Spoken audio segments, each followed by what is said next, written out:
इत्तेहादुल मुस्लिमीन के प्रत्याशी व उम्मीदवार मोहतरम जनाब हाफिज मोहम्मद वारिस साहब सबसे ऊंचा है, अलग ही दिखे। नशीन पर तशरीफ फरमा 7 फीट से हजरत मौलाना 7 फुट 3 इंच होती है। ताहिरुल कादरी साहब बैनुल-अक़वामी शोहरत याफ्ता आलिम दीन सदर उत्तर प्रदेश मोहतरम जनाब शौकत अली साहब, हमारे वजूद अंसारी एडवोकेट साहब, जनरल सेक्रेटरी मजलिस इत्तेहादुल मुस्लिमीन शमीम तुर्क साहब, कि आपने अपना कीमती वक्त निकालकर आज की इस मीटिंग में शिरकत की। ये कुंदरकी विधानसभा की आखिरी मीटिंग है और आज शाम में इंतखाबी मुहिम इख्तिताम को पहुंचेगी। मेरा यहाँ पर आने का मकसद यही एक ही है कि आप लोग अपने वोट से, अपने दुआओं से, अपनी मोहब्बतों से मजलिस इत्तेहादुल मुस्लिमीन जो आपके लिए हिस्सेदारी की लड़ाई लड़ रही है, आप उस हिस्सेदारी की लड़ाई में मजलिस का साथ दीजिए। हम सिर्फ राजनीति, तिजारत या दौलत कमाने के लिए नहीं करते हैं, बल्कि गरीब और मजलूम अवाम को उनका जायज मुकाम, उनके हुकूक, उनसे इंसाफ और उनकी तरक्की हो, यही मजलिस इत्तेहादुल मुस्लिमीन का नस्बुल ऐन रहा है। मेरे अजीज दोस्तों और बुजुर्गों, तीसरी और अहम बात यह है कि आपने बरसों से मुख्तलिफ सियासी पार्टियों को वोट दिया है। आपने कभी कांग्रेस का साथ दिया, तो कभी आपने सपा का या बसपा का साथ दिया, उनको वोट भी दिया, उनको मुख्यमंत्री भी बनाया, उनको संसद पार्लियामेंट में भी भिजाया, उनको विधायक भी बनाया, और इस उम्मीद पर कि आपका तहफ़्फ़ुज़ हो, आपकी सुरक्षा में आपको सुरक्षा मिले, आपसे इंसाफ हो और आपको वो तमाम मसाइब और मुश्किलात से बचा कर रखा जाए। मगर आज आप देखते हैं कि 40 साल से आप लोग एक पीढ़ी नहीं, 2 पीढ़ी नहीं, 3 पीढ़ी इस उम्मीद पर वोट डालती गई कि मेरा तहफ़्फ़ुज़ होगा, मेरे बेटों को, बेटियों को सुरक्षा मिलेगी, शिक्षा मिलेगी, तालीम मिलेगी, रोजगार मिलेगा, मेरे विधानसभा में अस्पताल बनेगा, रोड बनेगी और कोई मुझ पर जुल्म नहीं करेगा। ये आपको आज फैसला करना है कि क्या आपको इंसाफ मिला, क्या आपके बच्चों को स्कूल कॉलेज मिला, क्या नौजवानों को रोजगार मिला, क्या फसादात या जुल्म से आपको छुटकारा मिला। मेरे अजीज दोस्तों और बुजुर्गों, ये तमाम चीजों पर अगर आप देखेंगे तो चाहे सपा हो या बसपा हो या कांग्रेस हो, वो सरासर नाकाम साबित हो गए हैं। ये वोट तो लेते हैं जरूर, मगर वोट लेने के बाद कहीं पर आपको नजर नहीं आते। ये वोट तो लेते हैं जरूर, मगर जब बात इंसाफ की आती है तो खामोश तमाशाई बने बैठे रहते हैं। जब फसादात होते हैं तो उसको रोकने का नाम नहीं लेते, जबकि संवैधानिक जिम्मेदारी इन पर होती है। जब वो सत्ता में होते हैं तो वो इस जिम्मेदारी को निभा नहीं पाते हैं। मेरे अजीज दोस्तों और बुजुर्गों, आपने देखा कि समाजवादी सत्ता में थी, अखिलेश यादव मुख्यमंत्री थे, 2013 में मुजफ्फरनगर का कांड हुआ, 50,000 से ज्यादा लोग बेघर हो गए, 100 की करीब 100 की तादाद के करीब महिलाओं की इज्जत लूटी गई, कई लोग मारे गए। मगर आज आपको जानकर हैरत होगी और तकलीफ भी होगी जो मैं कह रहा हूं चांदपुर विधानसभा से समाजवादी पार्टी ने जिसको अपना प्रत्याशी बनाया, उसको अखिलेश की सरकार ने 2013 में मुजफ्फरनगर कांड में उसको गिरफ्तार किया था, जेल को भेजा था, उस पर मुकदमा लगाया था। आज वही शख्स समाजवादी पार्टी का प्रत्याशी है चांदपुर से। आप बताओ ये सब फैसला क्यों लिया गया? ये फैसला इसलिए लिया गया क्योंकि समाजवादी पार्टी और अखिलेश यादव जानते हैं कि अल्पसंख्यक समाज का मुसलमान एक कैदी है, वो डरता है और उनके पास कोई विकल्प नहीं है। इसीलिए वो ये समझते हैं कि किसी को भी हम खड़ा कर देंगे, मुसलमान बीजेपी के डर से सपा को वोट दे देगा। मेरे अजीज दोस्तों और बुजुर्गों, आज विकल्प आपके दरमियान में है, उसका नाम मजलिस इत्तेहादुल मुस्लिमीन है। आपको डरने और घबराने की जरूरत नहीं है। बीजेपी को हराना जरूरी है और हमारी भी कोशिश यही है, हमारी भी दुआ यही है कि दोबारा योगी आदित्यनाथ उत्तर प्रदेश के मुख्यमंत्री ना बने। मगर आप बताइए, आप मेरी इस बात पर सोचिए कि क्या बीजेपी को हराना सिर्फ हमारी जिम्मेदारी है? क्या बीजेपी को हराना अखिलेश यादव की जिम्मेदारी नहीं है? क्या बीजेपी को हराना बहन मायावती की जिम्मेदारी नहीं है? क्या बीजेपी को हराना कांग्रेस की जिम्मेदारी नहीं है? मगर आप देखते हैं कि 2014 में आपने बीजेपी के खिलाफ वोट दिया, तब भी 75 के करीब सांसद बीजेपी के कामयाब हो गए। 2017 में अखिलेश और राहुल गांधी मिल लिए, आपने उनको वोट दिया, बसपा को वोट दिया, तब भी बीजेपी कामयाब हो गई। 2019 के लोकसभा के चुनाव में अखिलेश और बहन मायावती मिले और सिर्फ 15 लोकसभा की सीट पर कामयाबी हासिल की, आपने उनको वोट दिया। बताओ फिर आपके वोट की अहमियत क्या है? जमहूरियत में आपकी वोट की अहमियत नहीं रही। आज अगर डरा डरा कर भी वोट हासिल कर रहे, तब भी बीजेपी जीत रही है। बीजेपी अगर जीत रही है तो हमारी वजह से नहीं, उनकी नाअहली की वजह से बीजेपी जीत रही है। उनके पास उनका वोटर नहीं रहा, वो भाग चुका है बीजेपी के पास। वो मोदी के गोद में बैठकर चाय पी रहा है और ये लोग मजलिस पर इल्जाम लगाते हैं कि ओवैसी की वजह से बीजेपी जीतती है। 2019 का चुनाव हम लड़े क्या? हम तो नहीं लड़े, तब भी बीजेपी कैसे जीत गई? 2014 का नहीं लड़े, 75 सीट पर बीजेपी जीत गई। 2017 में 30 विधानसभा पर हम लड़े, उत्तर प्रदेश में 403 विधानसभाएं, 30 लड़े, तो बाकी पर अगर मान भी लिया जाए तुम्हारी बात को, तो बाकी विधानसभा पर तुम क्यों नहीं जीत पाए? याद रखिए मेरी इस बात को, उत्तर प्रदेश में हर समाज ने अपना एक नेता बना लिया, हर समाज ने अपना एक नेता बना लिया और हर समाज अपने से इंसाफ की जब बात करता है तो सपा हो या बसपा हो या बीजेपी हो, वो दौड़ते उनकी तरफ उनके इंसाफ करने के लिए। और हमारा काम क्या है?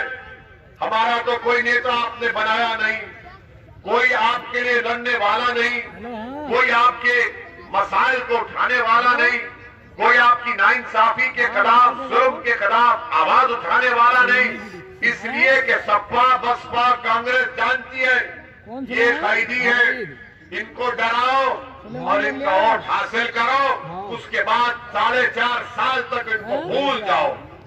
फिर जब चुनाव आएंगे तो फिर आकर इनके दरमियान में खड़े हो जाओ और उनसे कहो कि देखो मुल्ला जी, देखो भाईजान, देखो बड़े भाई, देखो चाचा, देखो माता जी, बीजेपी आ जाएगी, जिंदगी मौत का सवाल है, हमको वोट दे दो। ये कब तक जिंदगी मौत की बात करेंगे दल्ले?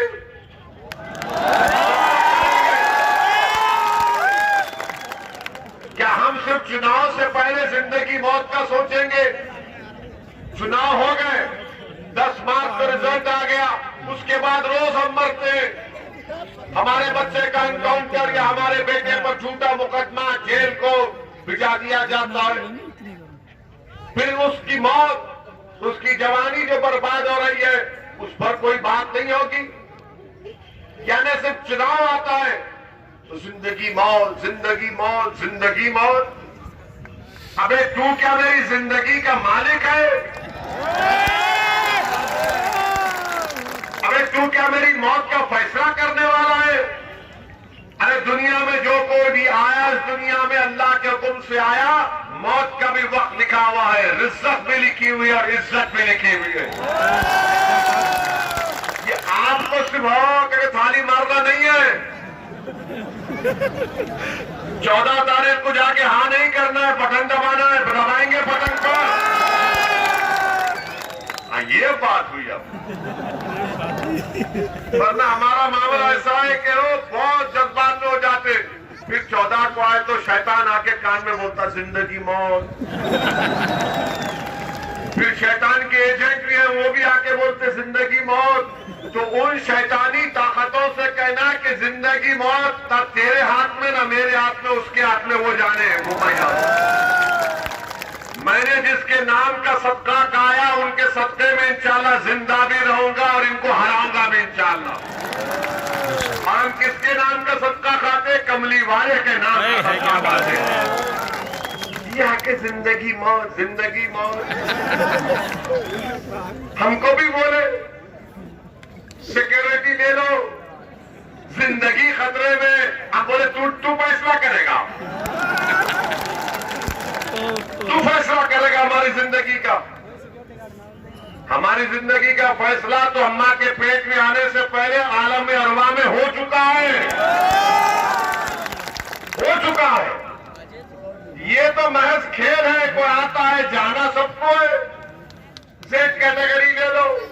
हमने पार्लियामेंट में खड़े होकर कहा कि हमको जेड कैटेगरी नहीं चाहिए, हमको अव्वल दर्जे का शहरी बनाइए और हुकूक दीजिए, हिस्सेदारी हमको दीजिए।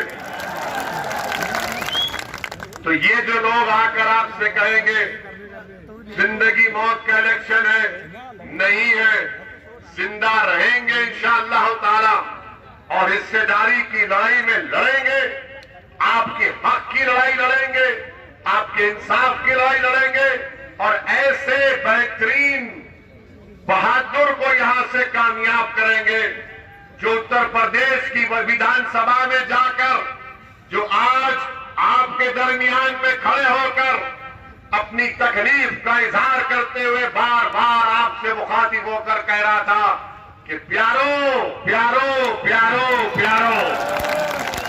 मगर जब हाफिज वारिस आपके दुआओं से और आपके वोट से कामयाब होगा तो कुंदरकी की विधानसभा के लिए, कुंदरकी की विधानसभा के विकास के लिए, उत्तर प्रदेश के अल्पसंख्यक समाज के लिए, दलितों के लिए उस ऐवान में, उस विधानसभा में खड़े होकर प्यारो प्यारो नहीं बोलेगा, बोलेगा है जालिमो जालिमो, इंसाफ करने का वक्त आया।